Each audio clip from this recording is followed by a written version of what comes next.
From here, possibilities are everywhere. From taking first steps here, to beginning your own wealth journey here. From backing global trade ambitions here, to delivering on that promise here. That's why we're here, in the world's most dynamic markets. A bank that connects potential to possibilities. So, where will you go from here? Hi, everyone. Thanks for sticking around for our chat now. Thanks so much for being here, Marisa. Pleasure. I know we have a lot to cover, so we're just going to dive in. The financial sector has provided hundreds of billions of dollars of mitigation finance directed at the energy transition and technologies to reduce carbon emissions. Meanwhile, though, the adaptation finance gap is widening and now stands at between $194 billion and $366 billion per year, despite the fact that all nations will need to adapt to climate change. So with that in mind, I wanted to start there. Is it important that adaptation finance is understood to be just as critical as mitigation finance? I think you said it right there when you said your gap is absolutely critical. So obviously we see the impacts proliferating all over the world, and this is a very, very real issue for people. Standard Chartered Bank, our footprint is largely in the developing world, so Asia, Africa, Middle East, where these effects are very serious for our populations. In many cases, the GDPs of these countries rely on the ability to adapt, and yet there's not enough capital flowing. And I think historically there was this belief in some respects that adaptation finance was in the purview of governments. It was the government's job, not the job for private sector. And I think we've got to reframe that narrative and make that as high on the agenda as mitigation. Thinking about the narrative, as you just said, and knowing that we're at COP28 having this conversation, do you think COP28 needs to do more? Do you think more needs to be done here around this? And sort of also, why has this not happened before now? Why is this conversation just sort of starting now? Yeah, I think given how serious this is, why? And it is the right question. First of all, I do applaud this COP for putting it on the agenda. It is a defined topic, and so it is definitely something that I'm seeing where I didn't see before. 2 COPs ago, adaptation felt like something people wanted to hide in a corner. And you ask, why is that? I've thought about that a little bit, and I have to credit Eric White of the World Economic Forum, who put it very nicely to say that by bringing adaptation into the private sector, it was almost an admission that we were failing, right? Because the whole point of mitigation was to try to avoid the effects of climate change that we're seeing now. And if you bring that onto the table, you're sort of saying we're not getting the job done. But I think we're all here recognizing that we're not getting the job done, so therefore it is really, really important. Just to maybe frame it from an economic point of view, because if you are going to get the private sector to participate, back to my comment about this belief that it was really the purview of government, to get the private sector engaged, we need to frame the narrative in a way that the financial services community and those who act in the finance world can understand that there is a return to be made, that there is a commercial proposition. Mm-hmm. And so we've done a bit of research and put a paper out called The Adaptation Economy, where we tried to express this in financial terms. And maybe one way to articulate this is in the concept of ROI. So our research found that effectively inaction comes at such a catastrophic cost, and that cost will increase exponentially at an exponential rate the higher the temperature rises or the longer we wait. So math terms would say that if we could just put about $30 billion a year into 12 emerging market economies, these are huge economies in the world, on whose services and goods we rely and we want to buy and have continue. If we just put $30 billion to work, we would save about $380 billion of loss in GDP degradation. So if you put those in classic finance terms, ROI, it's about a 12 times ROI on that investment. Pretty darn good investment relative to many financial instruments, even in a high interest rate environment. So this is what we're trying to get out there and help people understand the opportunity set as much as it is the risk side. And I can imagine that type of white paper really does set the precedent, or the sort of the urgency around why now, and brings attention to the question of why is it taking so long. So that's wonderful to see. Math does get pretty ugly as the longer you wait, for sure. So moving on to the E&S of ESG a little bit, adapting to climate change through investment in resilient infrastructure, secure water resources, protecting coastlines, and other measures do pay triple dividend. That's a little bit of what you were just talking about there. Do opportunities deliver social benefits alongside environmental benefits? And how do they really make adaptation finance more appealing to organizations? Well, at the heart of all this is people. I mean, it is about people, because climate change, this intersection that, again, I think is much more in the lexicon, is a people issue. We're talking about humanity, but we're talking about real lives.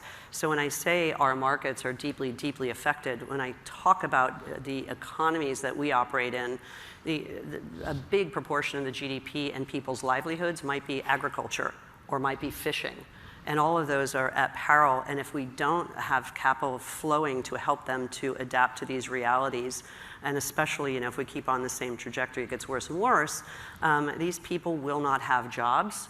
And if the governments in those countries do not have enough capital, which they don't, then we're facing massive disruption, as I say, in our supply chain. So if you want to be self-interested, if you're sitting in the West and you want these goods and services, or if from an emotional and humanitarian side, these economies, the people will have to move. And it really strikes home for me when I go in some of these forums and you will go to a pavilion of an island nation who's underwater and you hear them say things like, my country will be unlivable for my children unless we do something fast. I mean, that's hard to hear.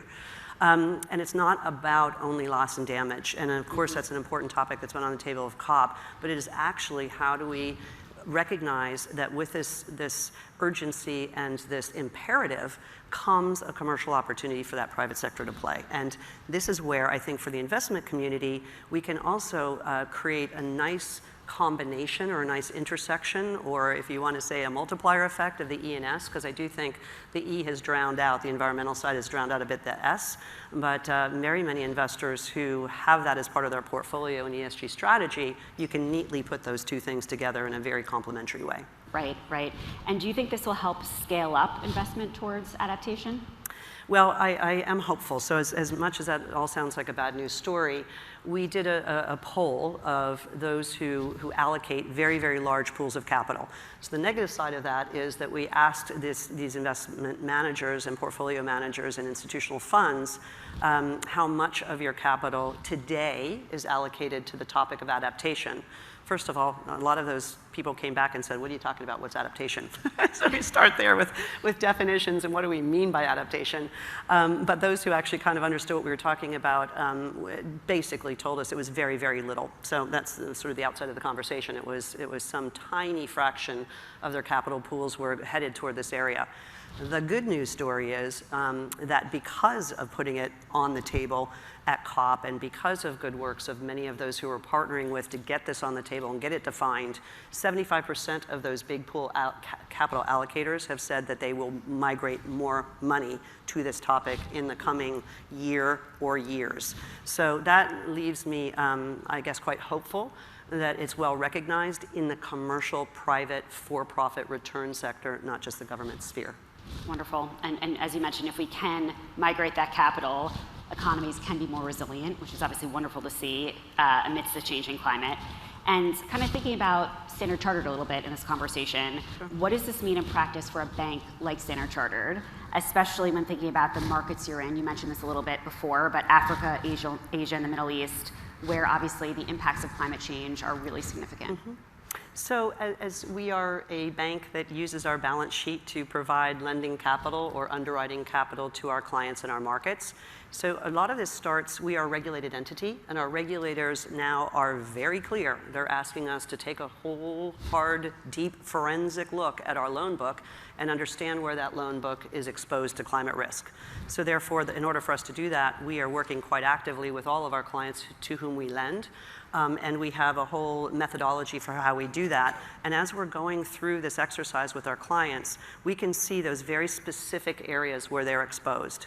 So what does that do? That leads us to a place where we can go and engage with our clients on the places where there are hot spots, and we can work with them to say, okay, now how do we work with you so that we can address your risks and make you a better credit for us? So that creates that ability for us to continue to provide capital to them. And if we have our clients then respond to that, it makes it a very easy conversation because they're much better credit risks, and we will want to favor allocating capital to where it is well protected.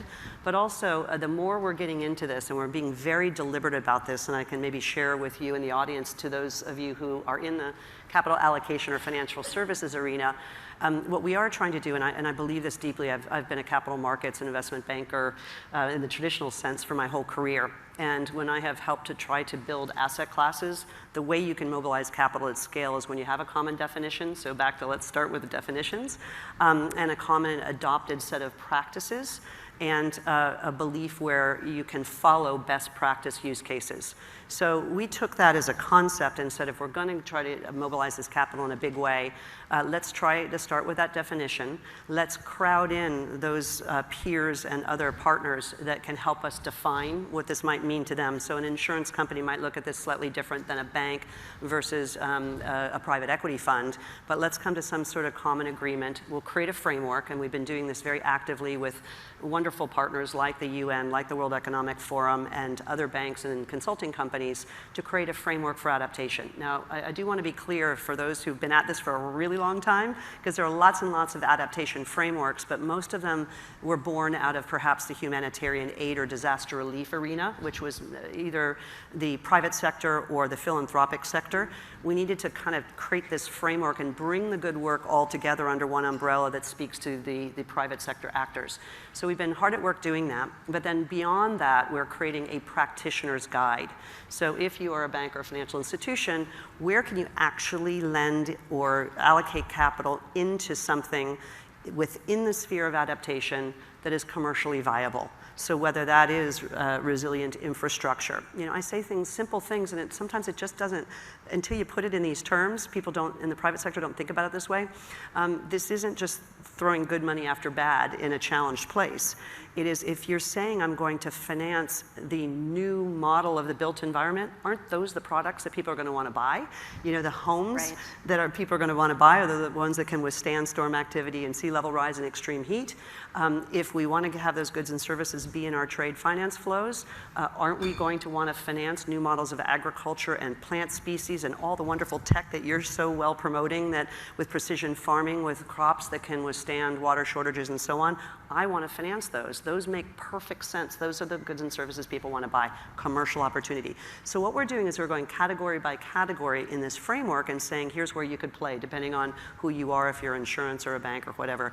And then maybe we all come together and get this moving in the kind of scaled way that we have been for mitigation. Wonderful. It's great to hear all about that actionability that you're raising to the topic with that framework. I know we are over time, so I just want to thank you again, Marisa, for your time today. I know. All right. For all that great insight. Thank you so much. Well, thank you. We look to engage.